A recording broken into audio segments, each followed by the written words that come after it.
हमारे गुरु जी ने बतलाया यही रामायण प्रतीक कथा है। रामचरितमानस के जितने भी हमारे जो चरित्र है वो हमारे भीतर के गुण और अवगुणों का प्रतीक है।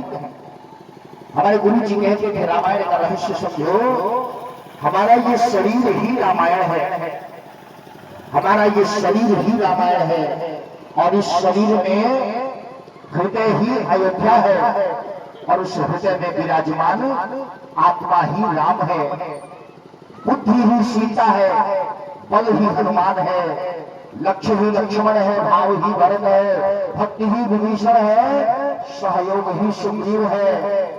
और इतना ही नहीं, अहंकार ही रावण है। हमारे भीतर का जो अहंकार है वो अहंकार ही रावण का रूप है। आलस्य ही कुंभकर्ण है। कुंभकर्ण के जो सोने की बात कही जाती है 6 महीने सोने की, वो प्रतीक है, वो कुंभकर्ण हमारे भीतर रहता है जो हमेशा हमें सुलाने का प्रयास करता है। वो हमारे भीतर जो आलस्य है वो आलस्य ही कुंभकर्ण है। और हमारे भीतर की जो काम ऊर्जा है वह काम शक्ति ही मेघनाथ है।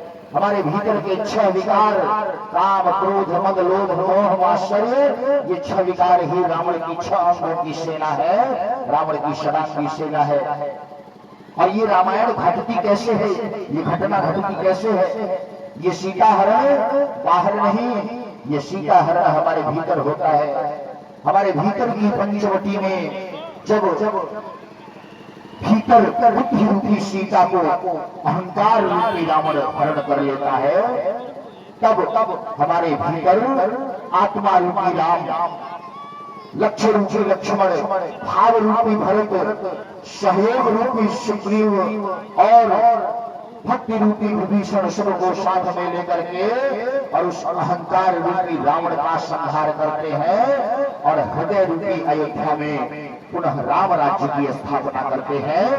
ये रामायण का रहस्य है। ये रामायण, ये राम कथा हमारे भीतर सतत घटती है। ये रामायण हमारे भीतर घटित होती रहती है।